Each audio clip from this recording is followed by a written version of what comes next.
Jamaica was a freedom fighter, and she taught us how to fight. Said what? We gon' fight all day and night until we get it right. What side are you on, my people? What side are you on? We on the freedom side. What side are you on, my people? What side are you on? We on the freedom side. When we see the police, this is what we say to them. I love black people. You don't love black people? What's wrong with you? What's wrong with you? I love black people. You don't love black people? What's wrong with you? What's wrong with you? One time now, I love black people. You don't love black people? What's wrong with you? What's wrong with you? And now is the time for us to really hold Mayor Bill de Blasio, who ran on a platform of dismantling this two-city system where there's one city for the rich, one city for the poor. Okay. You know, Speaker Corey Johnson is as a white, gay, LGBTQ, HIV positive, openly HIV positive person who understands what it means to hold those identities and to be in public office, now has an opportunity to use that power to transform this city. So we cannot leave until the budget is finally negotiated and we see that $1 billion change in the NYPD budget. And it can actually happen. This is a reminder that it can happen. It will. But we need about 10 times more people to occupy this space. But I just want to say, New York State has a homelessness crisis of 92,000 people. 92,000 people. 86% of the homeless identify as black and brown. Mercy. I just want to say, our homeless brothers and sisters have been low-hanging fruit of police violence, of COVID-19, of the war on drugs, of mass incarceration for decades. And we need to end it now. And so I charge each and every one of y'all here today to stay. Encourage somebody else to come out, swap out with a friend, family members, whatever it is. But don't leave this place empty. Don't leave this spot empty. This is our occupied land. We are taking back what is stolen from us. We must really understand that. It's easy to say that a community like Brownsville, Brooklyn, where I'm proudly from, it's easy to say that communities like Brownsville, Brooklyn need police in every corner, need police in every project staircase, need police in every school building, need police in front of every healthcare clinic, need police in every single commercial bid. When you have starving, when you have put a chokehold, you have put a knee on our economic opportunities, our educational opportunities, on our healthcare opportunities, on our life. It's easy to say that. But we need to start reimagining what community safety looks like. We are our community safety. We're doing it right here and right now. And if we, and I tell you this for real, and please don't mind me, I don't code switch for nothing. I learned that a long time ago after working in white corporate America. So if you're offended, oh well. But I'm highly educated, so don't worry about it. We have to imagine the type of future that we want to have, the type of communities that we want to live in. As my sister said, public safety is not defined by police presence. Say it again. Public safety is not defined by police presence. The least police communities have the highest amount of safety. Police come to our communities and cause more harm, not healing. We have to heal ourselves. We have to heal our communities. We need resources to do that. We need reparations. We need money. We need resources. We need funding. We are here to demand that money to go to our people directly, the ones who need it, the ones who have been marginalized for way too long, and we're here to demand that they're put in the forefront of this city's budget. Yes. This city is not going to deprive our people any longer. We won't allow it. That's right. I'm glad to see you all here tonight, and I want to see you here tomorrow, and the next day, and the next day, and the day after. When this budget is passed, we want to see a minimum of $1 billion. But that's not where we're stopping. That's not all that we want. That is not all that we need. Use your voices to amplify this message. Speak to your colleagues. Speak to your friends. Speak to your family. Let them understand what we mean when we say defund the police. And we're talking to and with the NYPD here because this is a lesson while we have you guys here. We're not here to attack or anything, but we want you guys to have an understanding of how you guys can improve your job as well. So when you are in these communities, you have to understand when people have been disproportionately put at a disadvantage for generations and centuries, you have to try to have a comprehension of why they do what they do and not criminalize them, but rehabilitate them. Right? Okay. Let my people go.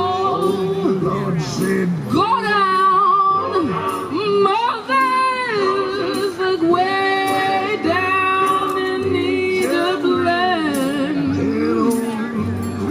Pharaoh, to let my people go. Are of an opposing race and they discriminate against you and all your workers look like you, but they also discriminate against you because of your gender. It's oppression on almost every side.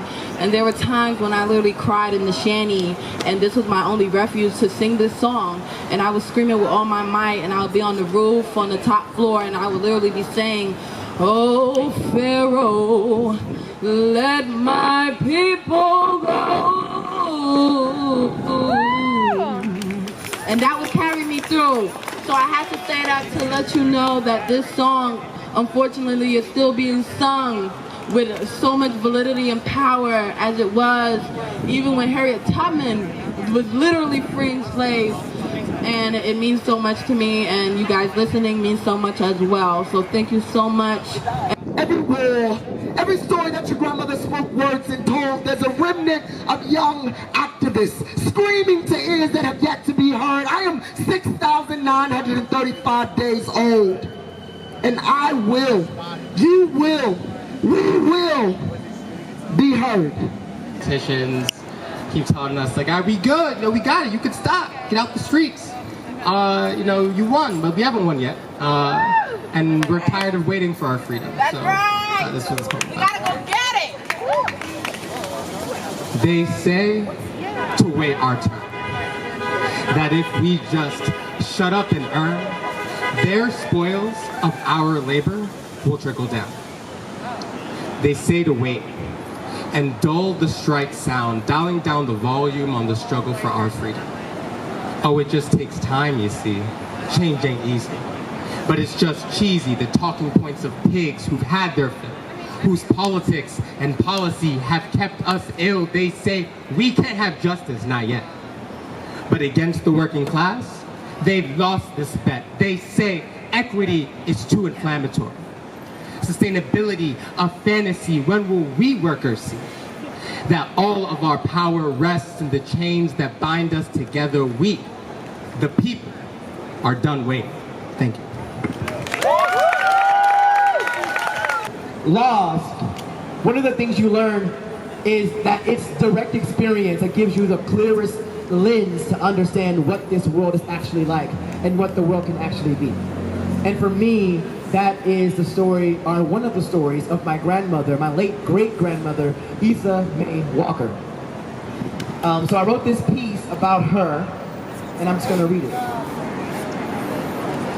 It's called Isa. Isa. And another opens their mouth, from which crawls the parts of revolution. Words for some, movements for others. I've not lived a life. I've not lived a day with a mention of many loved ones who were not disappeared, mythologized by the prison, dismembered from memory, each part separated, flesh from bone, and bone from spirit, itemized and individually stored in the psychic concrete of what today I call state violence. It hurts to write this. The perils of comprehension of the parts. A psychic rejection of the status of this unrequited love, and by the agony of reality. he finds himself staring at baseboards, resting his face on the carpeted floor, vying for his sanity. Minerva whispered the truth of the drug war to me long ago, but I lacked the language to implicate Nixon and Reagan, Hoover and whiteness and capitalism. That is, the heavy, sharp, wide, virtuous, esoteric tongue of an unapologetically black goddess, spirit of ancestral memory, the psychic resistance and trauma of my closest people. I'm talking about the DEA kicking in the door of a 60-plus-year-old black woman grandmother of 40 or more grandchildren, aware fully of the potential of fragile black babies normally spread about the perimeter of grandmother's yard, pressing out the chance of life for green as they are reared in a world that don't give two fucks.